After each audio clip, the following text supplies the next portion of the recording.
नमस्कार। प्रधानमंत्री नरेंद्र मोदी अपनी 5 देशों की आधिकारिक यात्रा के अंतिम चरण में इटली का दौरा पूरा कर कुछ ही देर में नई दिल्ली लौट रहे हैं।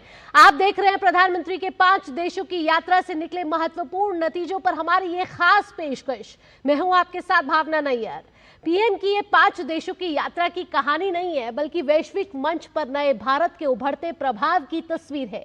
प्रधानमंत्री नरेंद्र मोदी की यूएई, नीदरलैंड्स, स्वीडन, नॉर्वे और इटली की यह यात्रा केवल कूटनीतिक मुलाकातों तक सीमित नहीं रही, बल्कि यह उस भारत की तस्वीर बनकर उभरी है जो आज दुनिया के शक्ति संतुलन में निर्णायक भूमिका निभा रहा है।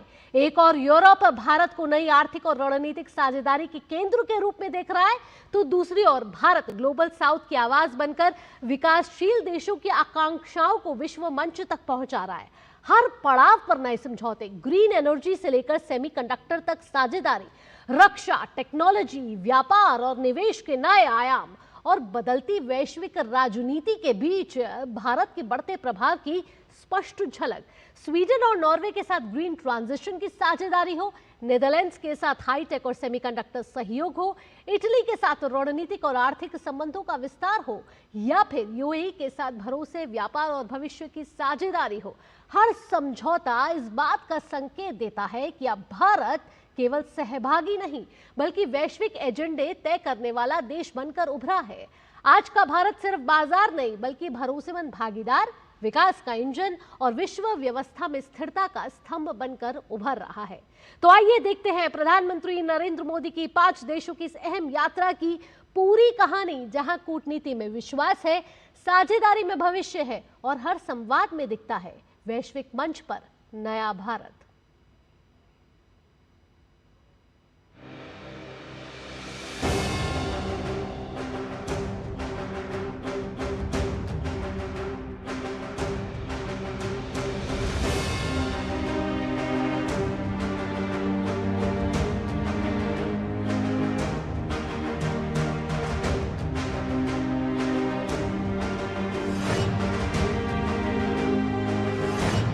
पश्चिमी एशिया में जारी युद्ध के बीच दुनिया भर में तेल और खाद्य पदार्थों की कीमतों में तेज बढ़ोतरी के चलते सभी की नजरें प्रधानमंत्री नरेंद्र मोदी की 5 देशों की यात्रा पर रही। ऐसे समय में प्रधानमंत्री नरेंद्र मोदी ने यूएई, नीदरलैंड, स्वीडन, नॉर्वे और इटली की अपनी महत्वपूर्ण 5 देशों की यात्रा पूरी की। यह यात्रा भारत की विदेश नीति में बदलाव के संकेत हैं, जहां भारत तकनीकी सहयोग को बढ़ाने, सप्लाई चेन सुरक्षा को मजबूत करने पर ध्यान दे रहा है, तो वहीं वैश्विक भू राजनीतिक अनिश्चितताओं के बीच हुई यह यात्रा ऊर्जा सुरक्षा, प्रौद्योगिकी, आर्टिफिशियल इंटेलिजेंस और रणनीतिक साझेदारी को मजबूत करने पर केंद्रित रही। पहला पड़ाव यूएई था, जहां प्रधानमंत्री ने राष्ट्रपति शेख मोहम्मद बिन जायद अल नाहयान के साथ बातचीत की। यह वही देश है जो पश्चिम एशिया युद्ध की शुरुआत से ही ईरान के हमलों का निशाना रहा है। प्रधानमंत्री मोदी ने यूएई पर हुए हमलों की निंदा की और कहा कि भारत यूएई के साथ कंधे से कंधा मिलाकर खड़ा है। साथ ही उन्होंने कहा कि स्ट्रेट ऑफ हॉर्मुज को सुरक्षित, खुला और निर्बाध रहना चाहिए। हॉर्मुज को फ्री, ओपन और सेफ बनाए रखना, ये हमारी सबसे बड़ी प्राथमिकता है। इस विषय में अंतर्राष्ट्रीय कानूनों का पालन आवश्यक है। ब्रदर, भारत हर परिस्थिति में यूएई के साथ कंधे से कंधा मिलाकर खड़ा है और आगे भी खड़ा रहेगा। यह दौरा 3 घंटे से भी कम समय का था, लेकिन इस दौरान दोनों देशों ने रणनीतिक रक्षा साझेदारी की रूपरेखा पर सहमति बनाई और पेट्रोलियम भंडारण, एलपीजी आपूर्ति और रक्षा सहयोग से जुड़े समझौते पर हस्ताक्षर किए। इसके बाद प्रधानमंत्री मोदी नीदरलैंड पहुंचे, जहां दोनों देशों ने अपने संबंधों को पूर्ण रणनीतिक साझेदारी तक बढ़ा दिया। इस दौरान 17 बड़े समझौते हुए, जिनमें सेमीकंडक्टर, ग्रीन हाइड्रोजन, रक्षा सहयोग, मोबिलिटी, महत्वपूर्ण खनिज और उभरती तकनीकें शामिल हैं। टाटा इलेक्ट्रॉनिक्स और डच कंपनी के बीच एक बड़ा समझौता भी हुआ। ASML वह कंपनी है जिसके बिना आधुनिक सेमीकंडक्टर चिप्स का निर्माण लगभग असंभव माना जाता है। इसके बाद प्रधानमंत्री मोदी की यात्रा स्वीडन पहुंची, जहां focus electronics, deep tech manufacturing, AI, green infrastructure, mobility, शहरी विकास, स्वास्थ्य और लाइफ साइंसेज पर रहा। उन्होंने गेटनबर्ग में यूरोपियन सीईओ राउंड टेबल को भी संबोधित किया। इसके बाद प्रधानमंत्री नॉर्वे पहुंचे, जहां दोनों देशों के बीच ग्रीन एनर्जी, समुद्री सहयोग, आर्कटिक सहयोग, व्यापार और निवेश पर बातचीत हुई। यह 43 वर्षों में किसी भी भारतीय प्रधानमंत्री की पहली नॉर्वे यात्रा रही। भारत और नॉर्वे के बीच जलवायु कार्यवाही, समुद्री सहयोग, डिजिटल विकास, स्वास्थ्य, विज्ञान और प्रौद्योगिकी और नवीकरणीय ऊर्जा से जुड़े कई समझौतों पर हस्ताक्षर हुए।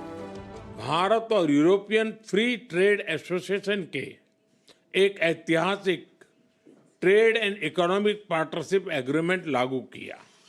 इस एग्रीमेंट में अगले 15 वर्ष में भारत में $100 बिलियन इन्वेस्टमेंट और 1 मिलियन जॉब्स क्रिएट करने का लक्ष्य है।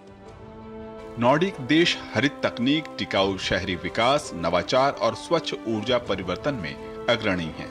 भारत को हाइड्रोजन ऊर्जा, जलवायु अनुकूल तकनीक, स्मार्ट मैन्युफैक्चरिंग और डिजिटल शासन के क्षेत्र में सहयोग की आवश्यकता है, इसलिए यह साझेदारी महत्वपूर्ण है। आज हमने भारत और नॉर्डिक संबंधों को green technology and innovation strategic partnership का स्वरूप देने का निर्णय लिया है। हम स्वीडन की एडवांस मैन्युफैक्चरिंग और डिफेंस, फिनलैंड की टेलीकॉम और डिजिटल टेक्नोलॉजी और डेनमार्क की साइबर सिक्योरिटी और हेल्थ टेक को भारत के टैलेंट के साथ जोड़कर पूरे विश्व के लिए ट्रस्टेड सॉल्यूशंस डेवलप करेंगे। 5 देशों की यात्रा का अंतिम पड़ाव इटली रहा, जहां भारत और इटली ने आपसी संबंधों को विशेष रणनीतिक साझेदारी तक ले जाने का फैसला किया।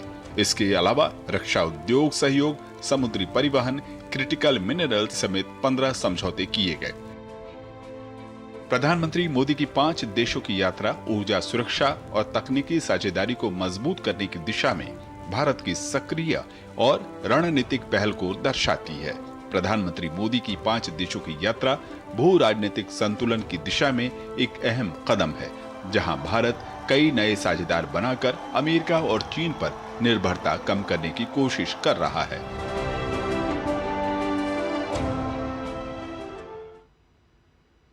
तो 5 देशों की ये सफल यात्रा संपन्न हो चुकी है और जो नया भारत है वो आत्मविश्वास के साथ आज दुनिया के साथ संवाद कर रहा है, अपनी शर्तों पर साझेदारी कर रहा है, साथ ही साथ वैश्विक मंच पर विकासशील देशों की आवाज बनकर भी उभर रहा है। यही है वैश्विक मंच पर नया भारत।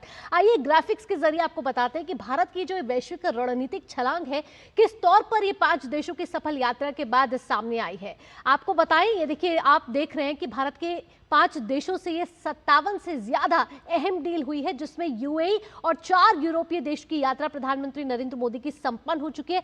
साथ ही जो भारत नॉर्डिक शिखर सम्मेलन हुआ वहां नॉर्डिक देश के साथ अतिरिक्त 8 डील हुई है। यूएई के साथ 7, नीदरलैंड्स के साथ 17, स्वीडन के साथ 6, नॉर्वे के साथ 12 और इटली के साथ ये 15 समझौते ये साफ तौर पर दर्शा रहे हैं कि भारत आज किस तरीके से विकास की राह पर आगे बढ़ चुका है और अपनी विदेश नीति में बदलाव लाके ये विकसित भारत का जो लक्ष्य है उसको पूरा करने के लिए किस तरीके से प्रतिबद्ध नजर आ रहा है। तो भारत की 5 देशों के साथ ये जो 57 डील है वो साफ तौर पर दर्शा रही है कि इन यात्राओं से ये साफ संदेश दिया है कि दुनिया अब भारत को सिर्फ एक विशाल बाजार के रूप में नहीं बल्कि भरोसेमंद साझेदार, स्थिर लोकतंत्र और भविष्य की वैश्विक अर्थव्यवस्था के इंजन के रूप में देख रहा है।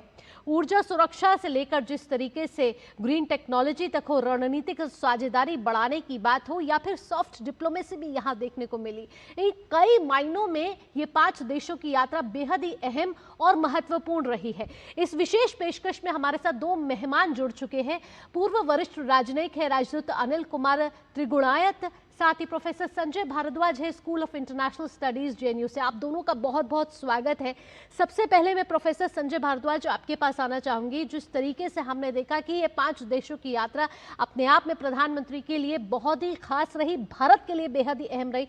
विदेश नीति में जिस तरीके से बदलाव देख रहे हैं और भू राजनीतिक का परिदृश्य में जिस तरीके से बदलाव इस समय देख रहे हैं, यूएई और 4 यूरोपीय देशों की ये यात्रा कितनी अहम है नए भारत के लिए, वैश्विक मंच पर एक नई पहचान दिलाने के लिए?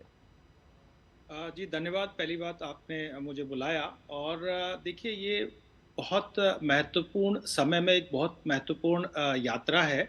और आप देखिए कि जिस तरीके से जो फॉल्ट लाइन क्रिएट हो रही है ग्लोबली, कि आप चाहे वो यूक्रेन रशिया कॉन्फ्लिक्ट है या मिडिल ईस्ट में वेस्ट एशिया में जो कॉन्फ्लिक्ट है, या आप एक साउथ चाइना सी में जिस तरीके के कॉन्फ्लिक्ट हैं, तो कई प्रेसिंग इश्यूज भारत सहित बाकी जो ग्लोबल साउथ के देश हैं उन पर बढ़ते जा रहे हैं। खासकर जब एनर्जी की बात करते हैं, टेक्नोलॉजी की बात करते हैं, या बाकी जो फूड सिक्योरिटी, हेल्थ सिक्योरिटी की बात करते हैं, तो ये बहुत प्रेसिंग इश्यूज हैं। और इस समय प्रधानमंत्री नरेंद्र मोदी जी की यात्रा भारत के लिए बहुत महत्वपूर्ण है। लेकिन मैं इसको बात कहूँगा कि जब भारत ने G20 सम्मेलन को होस्ट किया था यहाँ पे, वहीं से ही भारत और यूरोपियन कंट्रीज के साथ, मिडिल ईस्ट के साथ में हमारी शुरुआत हो चुकी थी, जिसमें सबसे बड़ा जो ऐलान था, पहली बात तो कि भारत को एक तरीके से ग्लोबल साउथ की वॉइस के रूप में इमर्ज हुआ। लेकिन जो इसमें एक सबसे बड़ी पहल हुई थी वो हुई थी India middle east Europe economic corridor. और उसमें ये जो कंट्री थे, वो I2U2 के बाद ये जो कंट्री थे, खासकर यूएई जो है, वो भारत के लिए एक तरीके से कंसोर्शियम ऑफ ऑयल एक्सपोर्टिंग एक रीजन, एक कंट्री के रूप में इमर्ज हुआ। और वो भारत को ना केवल मिडिल ईस्ट के साथ जोड़ता है, पूरे यूरोपियन कंट्रीज के साथ में, क्योंकि ये जो इकोनॉमिक कॉरिडोर बना था, इसमें मिडिल ईस्ट और यूरोप को भारत से सीधा सीधा जुड़ रहा था। इसमें 2 तरीके से व्यापार की बात थी। एक तरह से जो एनर्जी रिसोर्सेज हैं वो भारत को आएंगे, और जो भारत के जो मैन्युफैक्चरिंग सेक्टर, जो प्रधानमंत्री नरेंद्र मोदी जी का विशेष बल था कि हम मैन्युफैक्चरिंग और मेक इन इंडिया जो हमारा मिशन है उसको हम आगे बढ़ाएंगे। और वो जो हमारा जो मैन्युफैक्चर होगा वो मिडिल ईस्ट में जाएगा, उसके साथ साथ यूरोपियन कंट्रीज में जाएगा। अब महत्वपूर्ण बात यह है कि पहले आप यूएई गए, यूएई के बाद में जो जिस तरीके का जो 7 समझौते हुए, बहुत क्रिटिकल इंपॉर्टेंट क्षेत्रों में जो समझौते हुए, उसके बाद नॉर्डिक कंट्रीज गए। और नॉर्डिक कंट्रीज आप ये देखिए कि बिल्कुल संजय जी, यहाँ किन किन देशों के साथ समझौते हुए और क्या उसके मायने निकलेंगे और कैसे ये भारत के हित में साबित होंगे, ये मैं आऊंगी। लेकिन यहाँ हमारे साथ एम्बेसडर अनिल कुमार भी जुड़े हैं। अनिल जी, जिस तरीके से हमने, अब आप ये मान सकते हैं कि यूरोप अब भारत की रणनीतिक प्राथमिकताओं के केंद्र में अब आ चुका है। जिस तरीके से हम देख रहे हैं वैश्विक परिदृश्य बदल रहा है, वैश्विक अनिश्चितताएं बढ़ रही हैं। देखिए, आप सही कह रही हैं भावे जी। तो प्रॉब्लम यह है कि इस वक्त हम पूरा जो दुनिया का जो ग्लोबल ऑर्डर है वो पूरी तरह एक चरण में है, एक तरह से बिल्कुल फ्लक्स है। और जो एक यूनिलैटरलिज्म है वो बहुत ज्यादा बढ़ता जा रहा है। उसको देखते हुए सारे यूरोपियन देश जो हैं वो भी उससे सफर कर रहे हैं और बाकी दुनिया भी सफर कर रही है। जगह जगह हम देख रहे हैं कि युद्ध बढ़ते चले जा रहे हैं। सबसे बड़ा जो खतरनाक इस वक्त का युद्ध चल रहा है वो है मिडिल ईस्ट में, जिसके चलते भारत के ऊपर बहुत डायरेक्ट इम्पैक्ट होता है। उसके सिलसिले में अगर आप देखेंगे तो प्रधानमंत्री की जो 8वीं यात्रा थी ये यूएई की, वो एक बहुत इम्पोर्टेंट मैं समझता हूँ यात्रा है। उससे तो कुछ दिन पहले ही यूएई ओपेक से बाहर निकल गया, organisation of petroleum exporting countries. इसका मतलब यह है कि जो अभी अपना जो प्रोडक्शन है उसको वो डबल कर सकता है। उसका जो फुजेरा पोर्ट है वो स्ट्रेट ऑफ हॉर्मुज के बाहर है, तो डायरेक्ट वहां से आपको ऑयल आ सकता है। तो हमारी एनर्जी सिक्योरिटी के लिए भी बहुत ज्यादा इंपॉर्टेंट है। दूसरी चीज यह है कि यूएई जो है हमारा 3rd लार्जेस्ट ट्रेडिंग पार्टनर है, 2nd बिगेस्ट एक्सपोर्ट डेस्टिनेशन है। इन्वेस्टमेंट $75 बिलियन उन्होंने कमिट किया है। इस बार विजिट में $5 बिलियन और किया। यही एक ऐसा कंट्री है जो भारत के आपके स्ट्रेटेजिक रिजर्व्स बनाने में शुरुआत की और बढ़ा रहा है। और अभी फिर उन्होंने इस विजिट के दौरान कहा कि भारत के अंदर और ज्यादा स्ट्रेटेजिक रिजर्व्स बनेंगे। तो आपकी एनर्जी सिक्योरिटी, आपकी डायस्पोरा सिक्योरिटी देखिए, 4.4 million Indians, largest number of Indians are in UAE today. बाकी जी। जगहों में थोड़ी बहुत कमी हुई है, लेकिन यहाँ पर बढ़े हैं। और जितना हमारा रिमिटेंस आता है लगभग सारे रीजन से 50-60 बिलियन डॉलर का, उसमें से 25% से ज्यादा जो है यूएई से आता है।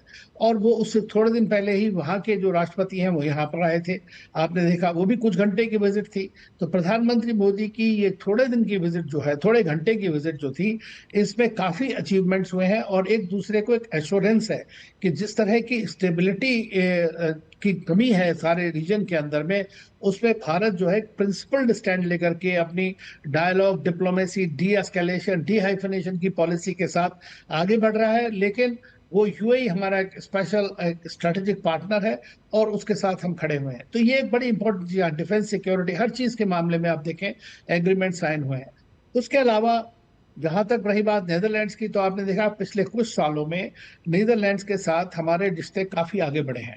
और नेदरलैंड्स ने भी जो है भारत को काफी उधर की तरफ बढ़ने की कोशिश की है। और वो आपने बताया ही, जैसे कि टाटा और एएसएमएल के बीच में जो एक चिप्स और सेमीकंडक्टर्स बिल्कुल, के बारे कई में अहम agreement करार हुए वो हैं बहुत कई इम्पोर्टेंट है। देशों के बीच, जो भारत के लिए अवसरों का एक नया बाजार खोलते हैं एक तरफ, और जिस तरीके से विकसित भारत का लक्ष्य भारत इस समय रख रहा है, उसमें फिर चाहे ग्रीन टेक्नोलॉजी हो, सेमीकंडक्टर हो, चिप मैन्युफैक्चरिंग हो, या भारत में किस तरीके से एक बड़ा जनसंख्या वाला देश और एक स्किल्ड मैन पावर वाला देश, उसमें किस तरीके से ये देश अपने अवसर खोज रहे हैं, बाजार खोज रहे हैं, ऐसे में दोनों के लिए किस किस तरीके से विन विन सिचुएशन हुई है, ये हम आगे भी बातचीत को आगे बढ़ाएंगे। लेकिन रुक रहे हैं एक छोटे से ब्रेक के लिए, लेकिन ब्रेक के बाद जब लौटेंगे तो एक एक करके देशों पर आएंगे जिस तरीके से समझौते हुए हैं, कैसे ये भारत की विकास यात्रा को आगे बढ़ाएगा। ये सब इस छोटे से ब्रेक के बाद। आप बने रहिए डीडी न्यूज के साथ।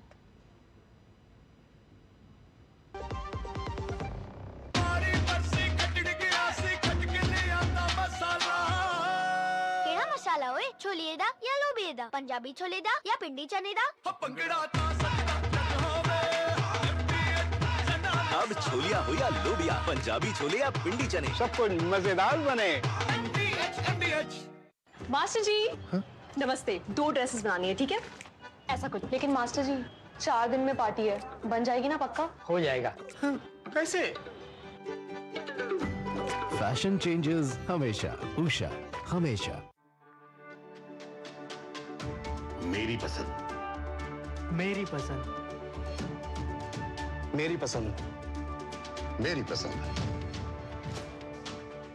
हमारी पसंद। हम सबकी पसंद। मजबूत देश का मजबूत सरिया हो गया स्टील।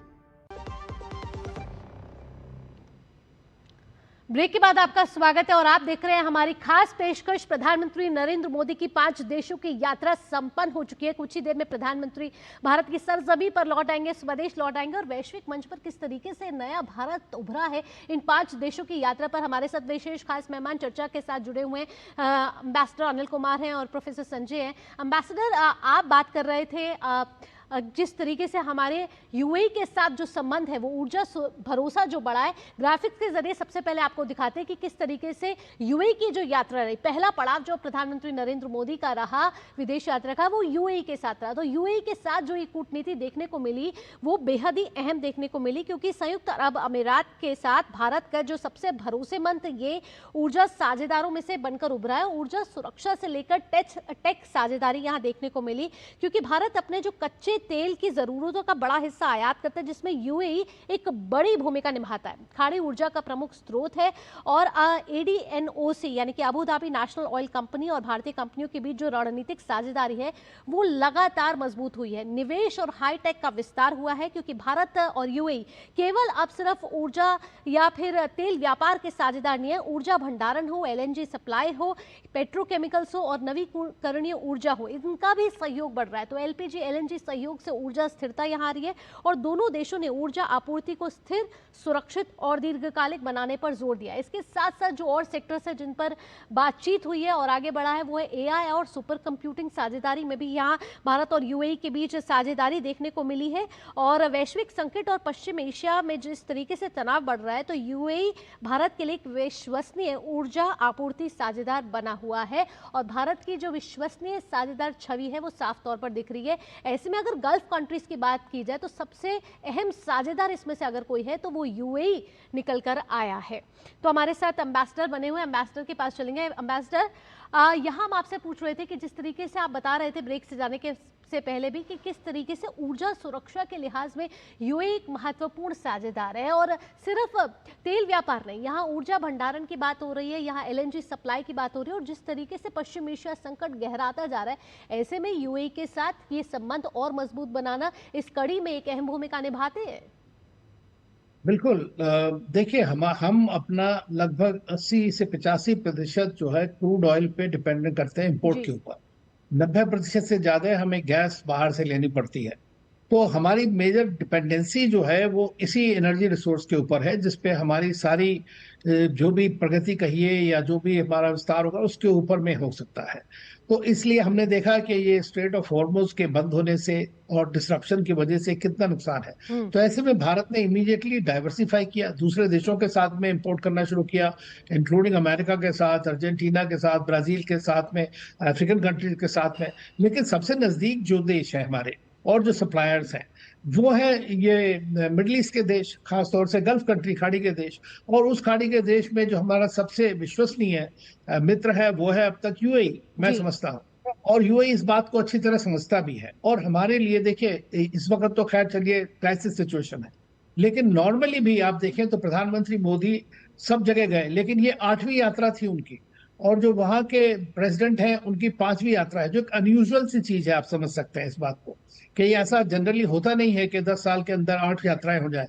इससे ही जाहिर होता है कि किस तरह के आपके रिश्ते हैं, किस तरह की अंडरस्टैंडिंग है, बहुत इंपॉर्टेंट। दूसरी चीज, हमारा जो रीजनल आउटरीच है, अभी तक हमारे सब कंट्रीज के साथ में बायलैटरल रिलेशन ही रहे, ज्यादातर के साथ में वो चलता रहा। रीजन के ऊपर हमारा जोर नहीं था, और रीजन के सारे कंट्रीज ये चाहते हैं कि भारत और भी ज्यादा बड़ा रोल अदा करे वहां पर जाकर के, और वो हमने शुरू किया है पिछले कुछ सालों से। सबसे पहला उसमें था I2U2। आपको पता है, India, UAE, US and Israel के साथ मिलकर के जो हुआ अब्राहम अकॉर्ड्स होने के बाद में। दूसरा ये है कि जो आईमेक कॉरिडोर जिसकी बात आपने कही, G20 में के बाद साइन हुआ था, उसमें प्रोफेसर साहब ने भी बोला, वो जो है उसके चलते हमने देखा है कि जो इजराइल हमास के बीच लड़ाई हो रही है या ईरान के साथ हो रही है, उसमें जरूर पूरे रास्ते को जाने तक, यूरोप पहुंचने तक परेशानी है, उसको टाइम लगेगा। लेकिन भारत और यूएई दोनों ने मिलकर के पहले दिन से ही ये कॉरिडोर को बढ़ाने की बात शुरू करी। और जितना भी इंफ्रास्ट्रक्चर डेवलपमेंट है, अब उसमें क्या है, देखिए हाइड्रोजन का आना हुआ, एनर्जी का ट्रांजिट हुआ, डेटा का हुआ, केबल है, सब चीज इसमें। खाली वही नहीं है, तो अंडर सी पाइपलाइंस और ये कनेक्टिविटी एंड कम्युनिकेशन नेटवर्क्स को एस्टेब्लिश करने के लिए ये आईमेक कॉरिडोर इंडिया और यूएई के ऊपर पोर्ट डेवलपमेंट के बारे में काफी आगे तक बढ़ चुका है। तो ये एक इंपॉर्टेंट चीज है, आपको ये देखनी पड़ेगी। तीसरी चीज, यूएई एक ऐसा देश है जिसने भारत की कंपनियों को अपने यहाँ पे स्ट्रेटेजिक रिजर्व्स की बात नहीं है, बल्कि अपनी जो एक जोखिम, उनका जो ऑयल फील्ड है उसके अंदर 10% का एक्सप्लोरेशन राइट्स दिया है। तो ये एक इम्पॉर्टेंट चीज दर्शाता है कि कितना ट्रस्ट है एक दूसरे के बीच में, कितना एक दूसरे को सपोर्ट है और सिक्योरिटी है। लेकिन एक बात और है कि भारत के लिए पूरा ही गल्फ, पूरा ही मिडिल ईस्ट एक एग्जिस्टेंशियल ज्योग्राफी है। हमारे लिए ईरान भी इंपॉर्टेंट है, सऊदी अरेबिया भी इंपॉर्टेंट है, सारे कंट्रीज इंपॉर्टेंट है, और वो सब भारत को एक बड़े अच्छे नजरिए के साथ देखते हैं। सबके साथ हमारी स्ट्रेटेजिक पार्टनरशिप है। आजकल अगर आप देखें जो युद्ध चल रहा है, अनफॉर्चुनेटली ये हमारे सारे स्ट्रेटेजिक पार्टनर्स आपस में लड़ रहे हैं, चाहे वो यूएई है, ईरान है या यूएसए है। तो हमें इस बात का भी ध्यान रखना पड़ता है। इसके चलते जो भारत की नीति, प्रधानमंत्री के पर्सनल कनेक्ट है, उसके चलते हमने जो प्रोग्रेस देखी है ये एक अभूतपूर्व है। बिल्कुल, यहाँ हमारे साथ प्रोफेसर संजय भी जुड़े हैं। प्रोफेसर संजय, जिस तरीके से हमने देखा कि भारत और यूएई के बीच जो सेपा सहयोग हुआ, उसमें ऊर्जा और निवेश को जो गति मिली है वो एक महत्वपूर्ण भूमिका निभाती है, और जिस तरीके से यूएई की यात्रा हुई उसमें वैश्विक शक्ति संतुलन में भी जो बदलाव आया है, ये भी कहीं ना कहीं भारत की छवि को एक वैश्विक नजरिए से बदलता हुआ नजर आ रहा है। निश्चित रूप से देखिए, दो तीन बातें साफ साफ है कि जो हमारी जो इंटेंसिटी है बेसिकली मिडिल ईस्ट कंट्रीज के साथ और यूरोपियन कंट्रीज के साथ में, उसमें दो सीधे सीधे ऑब्जेक्टिव है। एक है जियो स्ट्रेटेजिक है और एक जियो इकोनॉमिक है। तो जियो इकोनॉमिक की काफी कुछ हद तक एम्बेसडर साहब ने बात किया। जो जियो स्ट्रेटेजिक है, तो आप ये देखिए कि पाकिस्तान और सऊदी अरबिया के साथ में एक अपना डिफेंस मिलिट्री पैक्ट है। साथ ही साथ अमेरिका का मिडिल ईस्ट में एक बड़ा दखल है, और उस दखल में आप देखिए कि कॉन्फ्लिक्ट्स बढ़ता जा रहा है। जिस तरीके से ईरान के साथ जो अमेरिका का एक वॉर चल रहा है, और इसमें दो बड़े ब्लॉकेड, एक तो स्ट्रेट ऑफ हॉर्मुज का हुआ है, दूसरा जो naval and economic blockade America ने किया हुआ है, उसने पूरा सप्लाई चेन को डिसरप्ट कर दिया है। तो यहाँ पर यूएई जो है एक इम्पॉर्टेंट कंट्री इसलिए है कि पहली बात ओपेक से बाहर आ गए, दूसरा हमारा जो लार्जर प्रोजेक्ट है, मैंने जो पहले भी बात किया कि India middle east Europe economic corridor है, उसमें यूएई एक बहुत महत्वपूर्ण कड़ी है जो भारत के साथ एक अच्छी अंडरस्टैंडिंग है।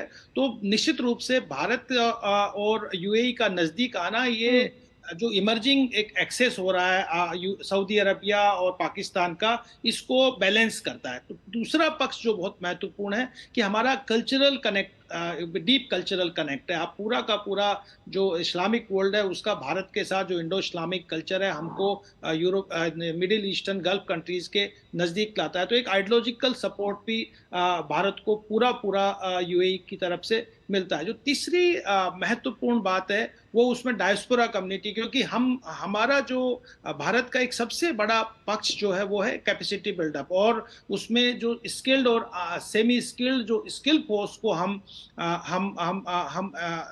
एक्सपोर्ट करते हैं, वो एक बहुत बड़ा इकोनॉमिक ये कहिए कि बूस्टर है मिडिल ईस्ट में, और भारत को निश्चित रूप से वो रेमिटेंसेस भेजते हैं। तो दोनों कंट्रीज को कैपेसिटी बिल्डअप हो या कल्चरल कनेक्ट हो या आइडियोलॉजिकल कनेक्ट हो, इन तीनों पक्ष से ये भारत और यूएई के बीच में एक स्ट्रॉन्ग बॉन्डिंग होती है। और यही बात रिफ्लेक्ट करती है कि हमारे जो हेड ऑफ द स्टेट्स हैं वो 7 बार और 5 बार विजिट कर रहे हैं। हाईएस्ट अवार्ड प्रधानमंत्री नरेंद्र मोदी जी को उनकी पिछली यात्रा में दिया गया था। तो ये भारत के वर्चस्व को भी दिखाता है, जिस तरीके से इस समय पश्चिम एशिया संकट जुड़ा हुआ है और फैला हुआ है। ऐसे में भारत यूएई का पास आना अपने आप में एक महत्वपूर्ण एंगल है। लेकिन अगर यहाँ एम्बेसडर हम निवेश की भी बात करें, हम व्यापार की भी बात करें, ऊर्जा समझौते से ज्यादा जिस तरीके से निवेश के क्षेत्र में भी दोनों साथ आते हुए नजर आ रहे हैं, एक बड़ा बाजार यहाँ दोनों देश एक दूसरे में देख रहे हैं।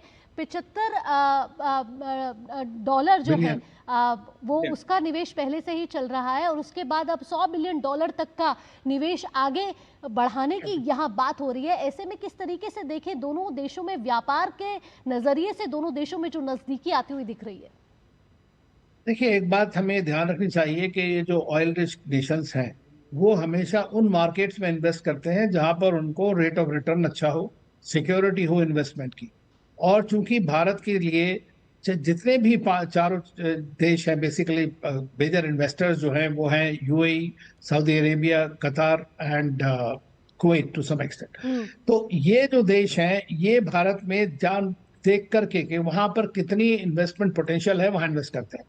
तो वहां के शेख जायद जब यहाँ आए थे तो उन्होंने $75 बिलियन भारत के अंदर इन्वेस्ट करने की बात की थी कुछ साल पहले।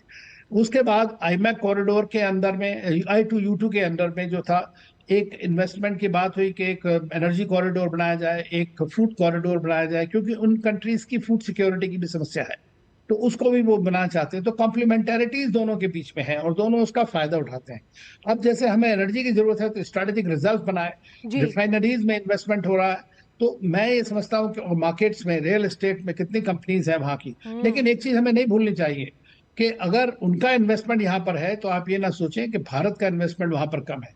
जहां तक कुछ एस्टिमेट्स ऐसे हैं कि भारत का इन्वेस्टमेंट यूएई के अंदर लगभग $80 बिलियन का है। इंडियन कंपनीज वहां पर 14,000 से ज्यादा इंडियन कंपनीज हैं, 4.5 मिलियन लोग वहां पर हैं। बिल्कुल, जो हर साल और जो वहाँ रह रहे प्रवासी भारतीय हैं वो आर्थिक साझेदारी को कहीं ना कहीं और बढ़ा रहे हैं आगे। बिल्कुल, और जिस तरीके से भारत और यूएई के रिश्ते मजबूत हो रहे हैं, इस पर आगे भी हमारी बातचीत जारी रहेगी, क्योंकि कुछ और देशों की यात्रा भी प्रधानमंत्री नरेंद्र मोदी ने किया और उसमें नॉर्डिक देश एक अहम भूमिका निभाते हुए नजर आ रहे हैं। जिस तरीके से प्रधानमंत्री नॉर्डिक देश गए, और जब वो नॉर्वे गए 43 वर्षों में पहला भारतीय प्रधानमंत्री उसकी सरजमी पर उतरा, और जिस तरीके से भारत नॉर्डिक शिखर सम्मेलन में यहाँ यहाँ बात हुई, ग्रीन टेक्नोलॉजी से लेकर ब्लू इकोनॉमी तक बात हुई, सेमीकंडक्टर चिप मैन्युफैक्चरिंग तक बात हुई और क्या क्या महत्वपूर्ण विषय रहे। छोटा सा ब्रेक पे रुक रहे हैं, चर्चा आगे भी जारी रहेगी इस छोटे से ब्रेक के बाद। चमकी चाट से क्या बना है? क्या बना है? आलू चाट या फ्रूट चाट, स्वाद बढ़ाए चमकी चाट। स्वादिष्ट पकोड़े और बरसान, हर चमकी चाट है इसकी जान। चमकी चाट है इसकी जान, हर जुबां पे ये छाया। अब बताओ स्वाद आया? आया। असली स्वाद सिर्फ चंकी चाट। मास्टर जी नमस्ते, 2 ड्रेसेस बनानी है, ठीक है? ऐसा कुछ, लेकिन मास्टर जी 4 दिन में पार्टी है, बन जाएगी ना पक्का? हो जाएगा। कैसे? फैशन चेंजेस हमेशा, उषा हमेशा। ब्रेक के बाद आपका स्वागत है और आइए आगे बढ़ते हुए अब बात कर लेते हैं भारत नॉर्डिक ग्रीन पार्टनरशिप की। नॉर्डिक देशों का भी प्रधानमंत्री नरेंद्र मोदी ने दौरा किया और भारत नॉर्डिक शिखर सम्मेलन में उन्होंने भाग लिया और जहां संबोधन में उन्होंने कई बड़ी बातों का जिक्र किया। स्वीडन और नॉर्वे में गए, हरित तकनीक, ग्रीन टेक्नोलॉजी और स्वच्छ ऊर्जा, क्लीन एनर्जी पर यहां जोर दिया गया। प्रधानमंत्री के इस दौरे से जुड़ा हुआ व्यापार और निवेश को बढ़ाने का लक्ष्य यहां रखा गया। साथ ही साथ किस तरीके से रणनीतिक साझेदारी और मजबूत हो, उसमें ग्रीन स्ट्रैटेजिक पार्टनरशिप नॉर्वे के साथ यहां देखने को मिली। कई बड़े समझौते यहां पर भी होते हुए नजर आए। ग्रीन एनर्जी हो, ब्लू इकोनॉमी हो, आर्कटिक सहयोग हो, इन तीनों क्षेत्रों में प्रधानमंत्री ने जोर दिया कि नॉर्डिक देशों के साथ कैसे सहयोग बढ़ाया जाए। साथ ही साथ क्लाइमेट चेंज को लेकर, जलवायु कार्रवाई हो, समुद्री सुरक्षा हो, यहां पर फोकस किया गया क्योंकि नॉर्वे के जो देश है, नॉर्डिक देश है, वो लगातार इन कुछ क्षेत्रों पर काम कर रहे हैं। और अगर खासकर नॉर्वे की बात करें, यूरोप का बहुत छोटा सा देश है लेकिन बड़ा अमीर देश है क्योंकि ग्रीन टेक्नोलॉजी में बहुत आगे काम कर रहा है। साथ ही साथ ब्लू इकोनॉमी को लेकर, आर्कटिक सहयोग को लेकर बहुत आगे बढ़ रहा है। ऐसे में भारत वहां जब पहुंचा तो यहां कुछ ऐसे अवसर तलाशने की कोशिश की गई कि जिस तरीके से इस पार्टनरशिप को मजबूत किया जाए। साझेदारी का अगर मुख्य उद्देश्य हम देखें, जो भारत नॉर्डिक साझेदारी में देखने को मिला, वो कहीं ना कहीं क्लाइमेट चेंज से जुड़ा हुआ मिला, जलवायु कार्रवाई से जुड़ा हुआ मिला और किस तरीके से निवेश को आगे बढ़ाया जाए, इस पर भी फोकस रहा। खासकर ग्लोबल क्लाइमेट एजेंडा एक बड़ी भूमिका निभाता हुआ नजर आया और यहां भी प्रधानमंत्री नरेंद्र मोदी ने ग्लोबल साउथ की आवाज को हर मंच पर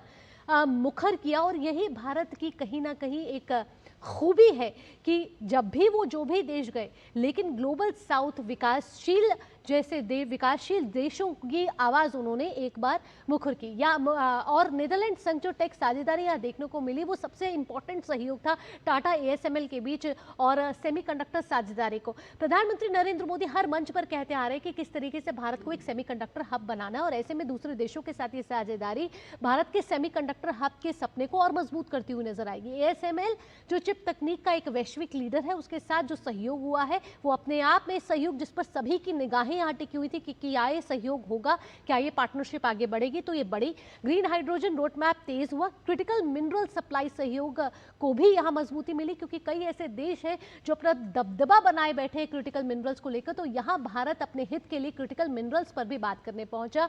और ये जो सेमीकंडक्टर साझेदारी है वो अपने आप में खास साझेदारी यहाँ उभरती हुई नजर आई। तो हमारे साथ जब ये मेहमान जुड़े हैं तो उनसे हम एक और मुख्य विषय पर बात करेंगे कि यूरोप के साथ जो भारत के बढ़ते संबंध है उसको लेकर किस तरीके से ये जो 4 यूरोप देशों की यात्रा प्रधानमंत्री नरेंद्र मोदी ने की, उससे क्या बड़े बदलाव यहाँ देखने को मिले, विदेश नीति में किस तरीके का बदलाव यहाँ देखने को मिल रहा है। तो हम देख रहे हैं कि जब कोल्ड वॉर होता था तब ये जो संबंध थे वो संबंध उतने मजबूत नहीं थे। तो कोल्ड वॉर यानी कि शीत युद्ध के समय से सोवियत संघ की ओर झुकाव था और यूरोप के साथ अब बढ़ रहा है हमारा सहयोग और साझेदारी और भारत एक मल्टी अलायंस के तौर पर यहाँ उभरता हुआ नजर आया। जब 4 यूरोप देशों की यात्रा प्रधानमंत्री ने करी और जिस तरीके से कुछ ही समय पहले EU के साथ एक बड़ी डील हुई है जिसे मदर ऑफ ऑल डील्स कहा जा रहा है, उसको भी किस तरीके से नॉर्वे के साथ आगे बढ़ाया, चाहे वो एफ्टा हो चाहे वो टेपा हो, इसको किस तरीके से आगे बढ़ाया। और यहाँ एक और महत्वपूर्ण खबर आपको बताने कि प्रधानमंत्री नरेंद्र मोदी 5 देशों की यात्रा कर स्वदेश लौट आए हैं और ये ताज़ा तस्वीरें आपको दिखा रहे हैं प्रधानमंत्री नरेंद्र मोदी की, जब प्रधानमंत्री नई दिल्ली पहुँच चुके हैं और प्रधानमंत्री नरेंद्र मोदी 15 मई से 20 मई के बीच उन्होंने संयुक्त अरब अमीरात यानी कि यूएई, नीदरलैंड, स्वीडन, नॉर्वे और इटली के महत्वपूर्ण 5 देशों की आधिकारिक यात्रा की। और इस ऐतिहासिक विदेश यात्रा का मुख्य उद्देश्य कहीं न कहीं रक्षा, स्वच्छ ऊर्जा, एआई और व्यापारिक संबंधों को मजबूत करना था। प्रधानमंत्री नरेंद्र मोदी सबसे पहले यूएई पहुंचे थे अपने प्रथम चरण में, उसके बाद नीदरलैंड गए और स्वीडन, नॉर्वे और इटली की यात्रा पूरी कर प्रधानमंत्री नरेंद्र मोदी स्वदेश लौट आए हैं। 57 से ज़्यादा महत्वपूर्ण समझौतों पर हस्ताक्षर हुए हैं और कई प्रमुख ऐसे समझौते हैं जिससे भारत को कहीं ना कहीं बड़ा फायदा मिलने वाला है। और ये 5 देशों की यात्रा बेहद ही महत्वपूर्ण रही। इस यात्रा से भारत को वैश्विक स्तर पर मजबूती मिली है, नया भारत यहाँ उभरता हुआ नजर आ रहा है।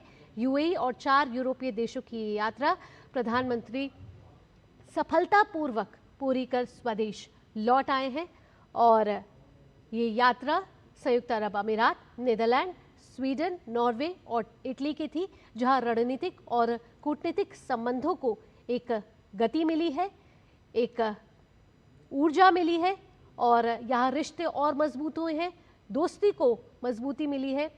और कई देशों की यात्रा ऐसी यात्रा थी जहाँ 4 दशकों तक कोई भारतीय प्रधानमंत्री नहीं पहुंचा था, वहाँ इस बार भारतीय प्रधानमंत्री वहाँ गए और कई बड़े समझौते पर हस्ताक्षर हुए हैं। 57 से ज़्यादा महत्वपूर्ण डील मानी जा रही हैं जिसको लेकर प्रधानमंत्री नरेंद्र मोदी लौटे हैं।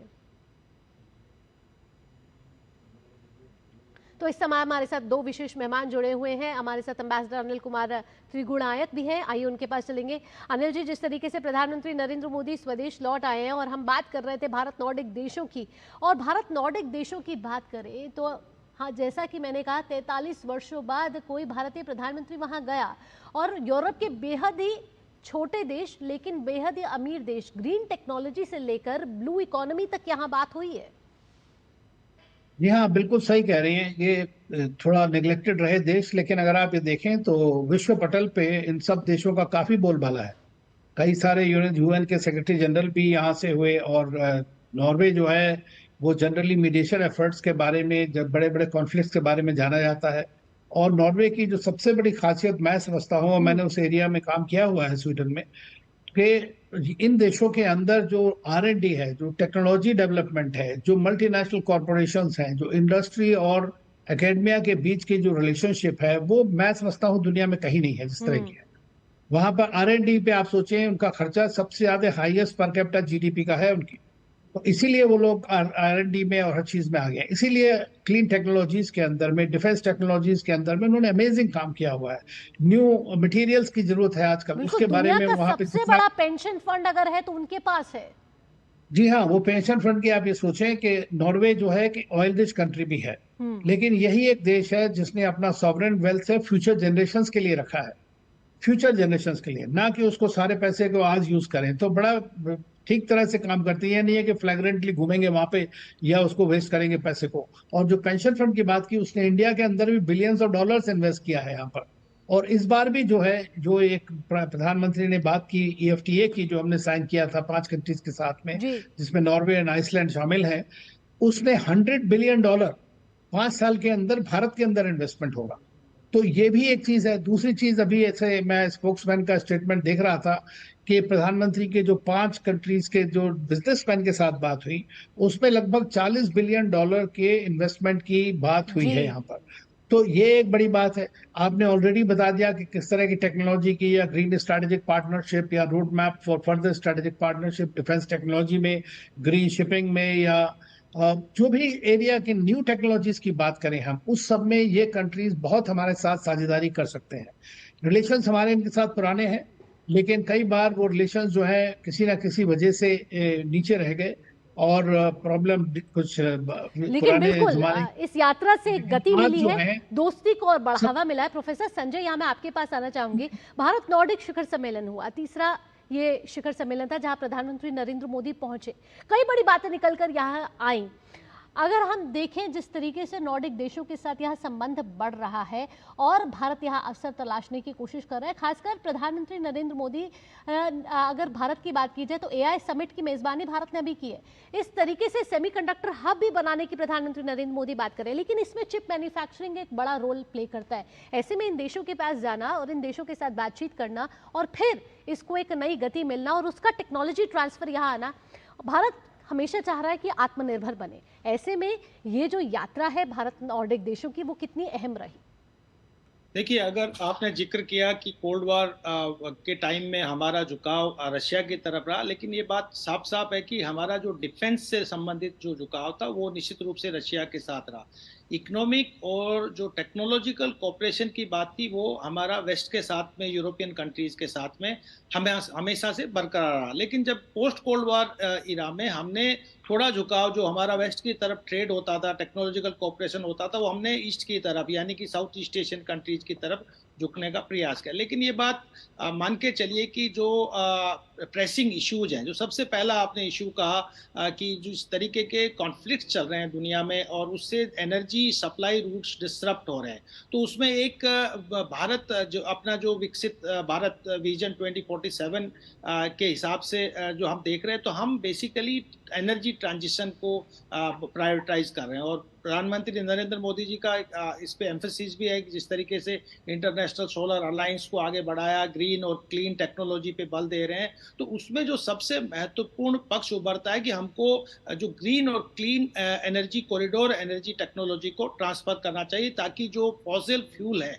उस पर जो हमारी डिपेंडेंसीज है 90% 85% जो डिपेंडेंसीज हैं उसको हम मिनिमाइज करके क्लीन और ग्रीन एनर्जी पर हम अपना फोकस कर पाएं। देखिए, सबसे बड़ी बात यह है कि भारत एक बहुत पोटेंशियल देश है। अगर आप सोलर एनर्जी की बात करते हैं, विंड एनर्जी की बात करते हैं, तो इसमें प्रचुर मात्रा में आप ये दोनों सोर्स हमारे पास अवेलेबल है। लेकिन सबसे बड़ा जो प्रॉब्लम आ रही है कि हम एनर्जी, सोलर एनर्जी और विंड एनर्जी का प्रोडक्शन तो कर रहे हैं, लेकिन हम उसको स्टोर नहीं कर पा रहे क्योंकि हमारे पास स्टोरेज टेक्नोलॉजीज नहीं है। उसमें सबसे बड़ा अगर कोई भूमिका निभा सकते हैं तो वो नॉर्डिक कंट्री जो यूरोपियन कंट्रीज हैं, और उसी में ही प्रधानमंत्री नरेंद्र मोदी जी का एम्फेसिस था कि हम किस तरीके से सेमीकंडक्टर, एआई और हम ग्रीन और क्लीन एनर्जी टेक्नोलॉजी पे इनके साथ में कोऑपरेशन कर सकते। तो ये पहला एक प्रेसिंग इशू था। दूसरा जो इशू था कि जिस तरीके से क्लाइमेट चेंज हो रहा है और जो ग्लेशियर मेल्ट हो रहे हैं, उससे जो सबसे बड़ा प्रभाव पड़ रहा है वो ग्लोबल साउथ पे पड़ रहा है।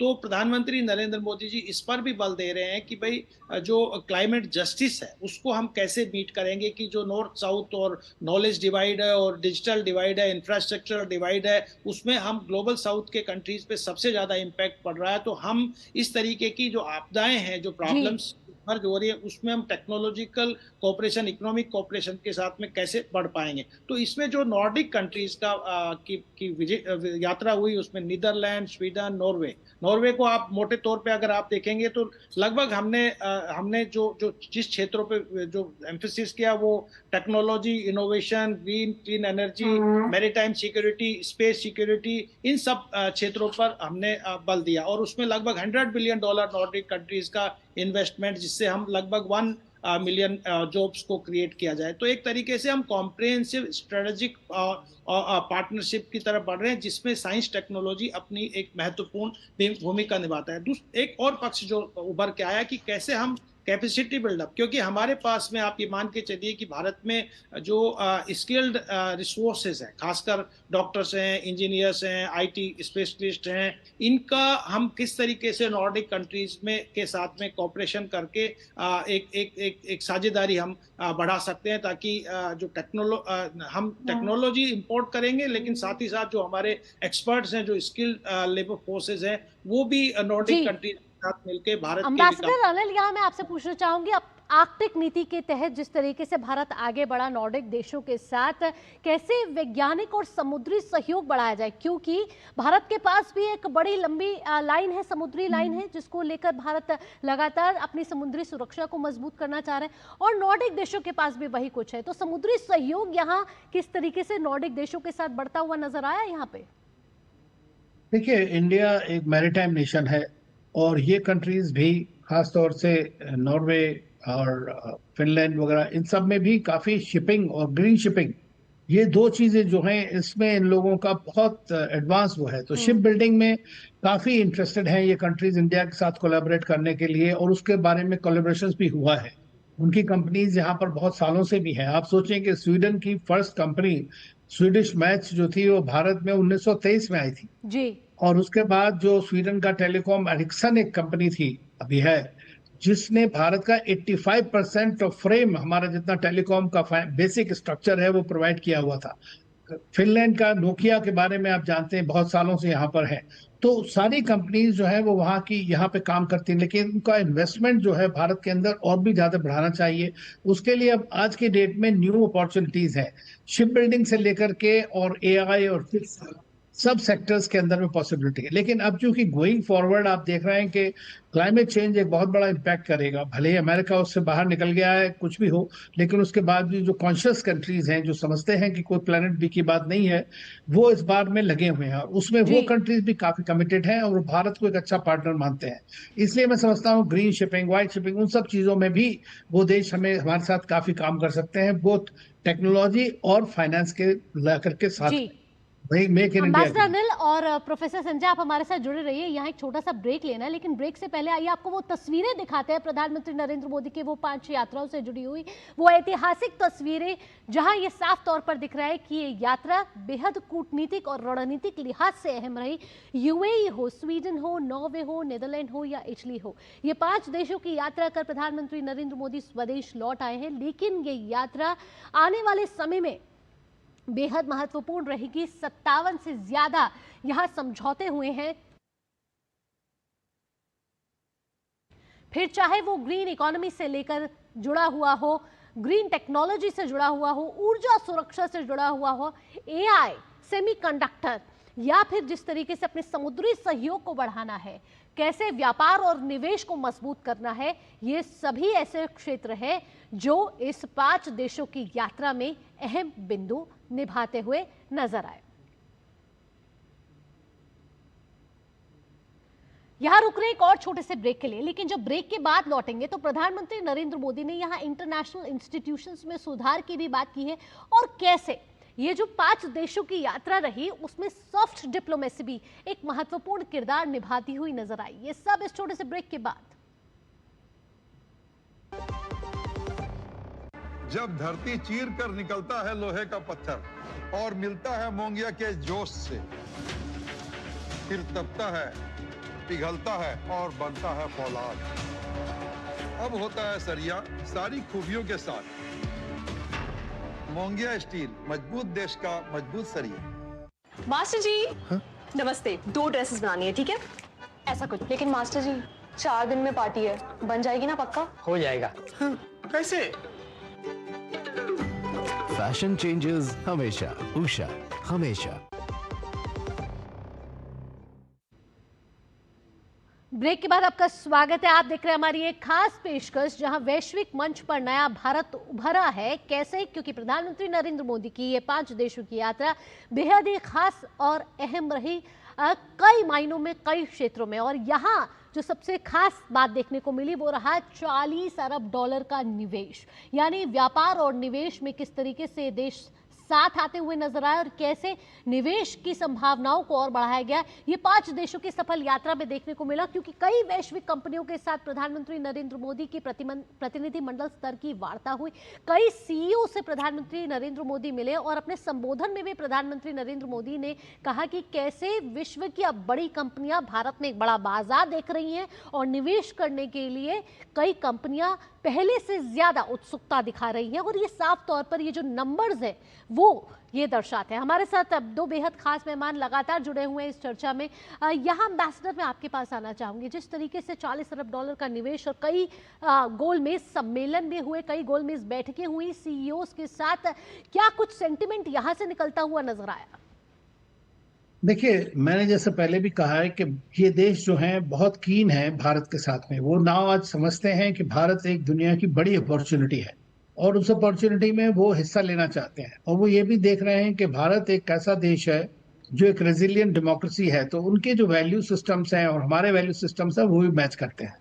कुछ रिफॉर्म्स की आवश्यकता हमारे यहाँ जरूर है, जो वो लोग बोलते हैं डिस्कशंस के अंदर में। कुछ कंपनीज जिनको समस्याएं आती हैं वो बोलती हैं, लेकिन वो सब इस बात को जानते हैं कि अगर उनको स्केल करना है अपनी बिजनेसेस को, तो भारत उससे बढ़िया क्रूसिबल कहीं नहीं हो सकता है। और भारत की जो पॉलिसीज हैं, चाहे वो मेक इन इंडिया में, और मैं समझता हूँ कि प्रधानमंत्री मोदी बड़ी अच्छी तरह से सारी दुनिया को समझा पाते हैं कि हमारी क्या अपॉर्चुनिटीज हैं और कैसे वो उसका लाभ उठा सकते हैं। वो हमने कई बार देखा है कि जब वो हाईटेक लोगों से बात करते हैं तो उन्हीं की लैंग्वेज में बात करते हैं। तो ये बात वो लोग बड़ी अच्छी तरह समझते हैं, और इसीलिए अगर ये $40 बिलियन का एग्रीमेंट साइन हुए हैं इस विजिट के दौरान, तो वो खुद ये दर्शाता है कि उनका कितना इंटरेस्ट है। छोटे कंट्रीज यहाँ मैं प्रोफेसर संजय के पास भी आना चाहूंगी। एम्बेसडर अनिल, प्रोफेसर संजय, क्या आप ये मानेंगे कि भारत अब जो पारंपरिक शक्तियां हैं उस तक सीमित नहीं है? ये निवेश साफ तौर पर दर्शा रहा है कि नई वैश्विक साझेदारियों को भी भारत इस समय तलाश रहा है और उनके साथ संबंध मजबूत करने पर जोर दे रहा है। देखिए, निश्चित रूप से जो आर्थिक साझेदारी की बात हो रही है और जिस तरीके का इन्वेस्टमेंट, तो उनको भारत एक इमर्जिंग मार्केट, एक इमर्जिंग इकोनॉमी के रूप में वो भारत को देखते हैं। लेकिन मैं 2-3 बातें और जोड़ना चाहूँगा, बहुत महत्वपूर्ण है नॉर्डिक कंट्रीज के संदर्भ में। देखिए, नॉर्डिक कंट्रीज, जब फर्स्ट इंडिया नॉर्डिक समिट हुआ, उन्होंने भारत को न्यूक्लियर सप्लायर ग्रुप में शामिल करने के लिए स्ट्रांगली इस बात की भारत की एडवोकेसी की। जब दूसरे बात मान के चलिए कि नॉर्डिक, चाहे नॉर्वे है, स्वीडन है, नीदरलैंड है, ये सभी कंट्रीज भारत को यूएन सिक्योरिटी काउंसिल में परमानेंट मेंबरशिप की हमेशा वकालत करते हैं, क्योंकि भारत एक दुनिया का लार्जेस्ट डेमोक्रेसी है, एक रेजिलेंट डेमोक्रेसी है, और भारत का नेतृत्व होना चाहिए और यूएन सिक्योरिटी काउंसिल में रिफॉर्म्स होना चाहिए। ये नॉर्वे और बाकी नॉर्डिक कंट्रीज इस बात पे बल देते हैं। जो तीसरा बहुत महत्वपूर्ण पक्ष है टेररिज्म का, जब पिछले बार प्रधानमंत्री जी नॉर्वे जाने वाले थे, उस वक्त पहलगाम अटैक हुआ और वहां पर नॉर्वे ने स्ट्रांगली जो टेररिज्म को एक डिफाई किया और क्रिटिसाइज किया कि ये जो स्टेट स्पॉन्सर्ड टेररिज्म है, इस पे दुनिया को संज्ञान लेना चाहिए और इसको खात्मा करना चाहिए। जो चौथा बहुत महत्वपूर्ण पक्ष है, जो भारत को यूरोपियन कंट्रीज के नजदीक लाता है, और एम्बेसडर साहब ने भी उसका का जिक्र किया, जो है इंडो पैसिफिक कोऑपरेशन और पार्टनरशिप। ये बात नॉर्वे के साथ में और लास्ट इटली के साथ, बिल्कुल साफ तौर पर ये नॉर्वे के साथ और इटली के साथ भी इंडो पैसिफिक को किस तरीके से मजबूत किया जाए, इस पर भी जोर रहा। लेकिन एम्बेसडर अनिल, यहाँ मैं आपसे पूछना चाहूंगी कि जिस तरीके से नॉर्डिक देश से केवल अमेरिका के ही संबंध थे, लेकिन अब नॉर्डिक देश भारत की तरफ भी देख रहा है, भारत नॉर्डिक समिट का महत्व बढ़ रहा है, और ये साफ तौर पर जब तीसरे भारत नॉर्डिक समिट में प्रधानमंत्री पहुंचे, ये साफ तौर पर दर्शाया गया। देखो, मैं समझता हूं कि जो इंडो नॉर्डिक समिट है, ये बहुत अच्छा इंस्टीट्यूशन है जो इस सरकार के दौरान हुआ है। और इसमें हमने देखा, पहले आपने बताया कि 43 इयर्स में किसी प्रधानमंत्री की विजिट नॉर्वे नहीं हुई, लेकिन वो हिस्टोरिक रीजंस हैं। उस सब के बावजूद आज जो इंडो नॉर्डिक समिट है, इसके जो आउटकम्स हैं, अगर वो देखें आप, तो सारे कंट्रीज के साथ में, और आइसलैंड की जो प्रधानमंत्री, उन्होंने कहा, यूज किया वर्ड संबंध, जब वो प्रधानमंत्री से बात कर रही थी, उन्होंने कहा संबंध हमारा है, और उनके यहाँ भी ये वर्ड है। तो मैं समझता हूँ कि जोर उनका इस बात पे है कि किस तरह संबंध भारत की तरफ बढ़ाया जाए। देखिए, वो बड़े स्मार्ट लोग हैं, हालांकि छोटी पॉपुलेशन वाले लोग हैं, लेकिन जहाँ तक उनकी R&D की कैपेसिटी है, उनकी जो फंडिंग अवेलेबिलिटीज है, और उनका जो फोकस है मॉडर्न और फॉरवर्ड लुकिंग, उसमें भारत बहुत मदद कर सकता है उनकी, और वो इस बात को जानते हैं, इसीलिए भारत की तरफ बढ़ रहे हैं। इटली के बारे में आपने नहीं कहा, लेकिन इटली हमारा 4th लार्जेस्ट ट्रेडिंग पार्टनर है और एक बहुत बड़ी स्पेशल स्ट्रेटेजिक पार्टनर भी बन गया है। जी बिल्कुल। यहाँ अब क्या कहते प्रोफेसर संजय, मैं आपसे पूछना चाहूंगी, जिस तरीके से हमने यहाँ सॉफ्ट डिप्लोमेसी भी देखी, कई देशों के शीर्षों ने भारत की भाषा, हिंदी भाषा में कुछ ना कुछ कहने की कुछ ना कुछ कहा, और कल जो हमने देखा भारत इटली के संबंधों में जो मेलेडी घुली और चॉकलेट घुली, उसने मिठास कहीं ना कहीं 5 देशों की यात्रा जब संपन्न हो रही थी, उसमें मिठास और घोल दी। देखिए, निश्चित रूप से भारत के जो संबंध है ना, वो पूरा ऐतिहासिक संबंध है। लगभग इन नॉर्डिक देशों में 400 साल पुराना भारत का संबंध है। तो निश्चित रूप से ये भारत को इन नॉर्डिक देशों के नजदीक लेके आते हैं। लेकिन साथ ही साथ जो 2-3 महत्वपूर्ण पक्ष पे बल दिया गया, उसमें एक तो India studies centre Nordic countries में जो ICCR खोलेगा, और उससे और साथ ही साथ जो एजुकेशनल कोऑपरेशन और रिसर्च के सेक्टर में जो कोऑपरेशन है, ये भी दोनों देशों की जो माइंडसेट है, जो वैल्यूज हैं, जो इथोज हैं, जो चाहे वो डेमोक्रेसी को लेके हो, चाहे वो कल्चरल एसेट्स को लेके, उनको नजदीक लेके आएंगे। और भारत की जो एक अपना एक ऐतिहासिक एक विरासत है, जो एंशियंट प्राचीन काल की जो एक अपनी विरासत है, इसको नॉर्डिक कंट्रीज को के नजदीक लेके आएंगे। तो निश्चित रूप से जो पीपल टू पीपल कांटेक्ट है या कॉन्फिडेंस बिल्डिंग मेजर्स है, ये भारत को नॉर्डिक कंट्रीज के वैल्यूज के साथ में एक अच्छा एक पार्टनरशिप डेवलप होगा। और यही बात मैं कहना चाह रहा था, जो इंडो पैसिफिक स्ट्रेटेजी इमर्ज हुई, उसमें ज्यादा बल दिया गया था कि सिक्योरिटी इश्यूज को और क्वाड को और चाइना को कंटेन करने की बात करें, लेकिन भारत ने वहां बल दिया कि इंडो पैसिफिक स्ट्रेटेजी में नॉन ट्रेडिशनल सिक्योरिटी इश्यूज हैं, जिसमें चाहे हेल्थ सिक्योरिटी हो, फूड सिक्योरिटी हो, बिल्कुल प्रोफेसर संजय, तो यहाँ साथ साथ प्रधानमंत्री नरेंद्र मोदी ने हर मंच पे इंटरनेशनल इंस्टीट्यूशंस के रिफॉर्म की, उसमें सुधार की भी बात की है। और ये साफ तौर पर प्रधानमंत्री जब भी वैश्विक मंच पर पहुंचे, इन इंटरनेशनल इंस्टीट्यूशंस के रिफॉर्म की भी बात करते रहे। तो ये 5 देशों की यात्रा अपने आप में बेहद खास रही, फिर चाहे वो यूएई से लेकर इटली तक हो, यूएई और 4 यूरोप देशों की यात्रा, यानी कि नई वैश्विक साझेदारियों को यहाँ मजबूती मिल रही है। सिर्फ पारंपरिक शक्तियों तक सीमित भारत यहाँ नहीं है, यहाँ भारत का आत्मविश्वास बढ़ रहा है, भारत आत्मनिर्भरता की ओर बढ़ रहा है। और यहाँ साझेदारी के तौर पर भारत टेक्नोलॉजी ट्रांसफर हो, ग्रीन टेक्नोलॉजी हो, ब्लू इकोनॉमी हो, साथ ही साथ ऊर्जा सुरक्षा हो, भारत को पता है कि उसके हित क्या है और राष्ट्र सर्वोपरि के ही भावना के साथ भारत इस समय आगे बढ़ता हुआ नजर आ रहा है और अपनी विदेश नीति में वो तमाम बदलाव करता हुआ नजर आ रहा है। एम्बेसडर अनिल और प्रोफेसर संजय, इस चर्चा में जुड़ने के लिए आपका बहुत बहुत धन्यवाद। इसी के साथ इस विशेष पेशकश में इतना ही, जहां दिखा साफ तौर पर कि भारत का वैश्विक मंच पर किस तरीके से वर्चस्व बढ़ा है और भारत अब इन नई वैश्विक साझेदारियों के साथ आगे बढ़कर अपनी विकसित भारत के लक्ष्य को पूरा करने की तरफ उम्मीद के साथ आगे बढ़ रहा है। और ये साझेदारी साफ तौर पर दिखा रही है कि ये वैश्विक मंच पर नया भारत है। इसी के साथ इस विशेष प्रस्तुति में इतना ही, दीजिए अनुमति, नमस्कार।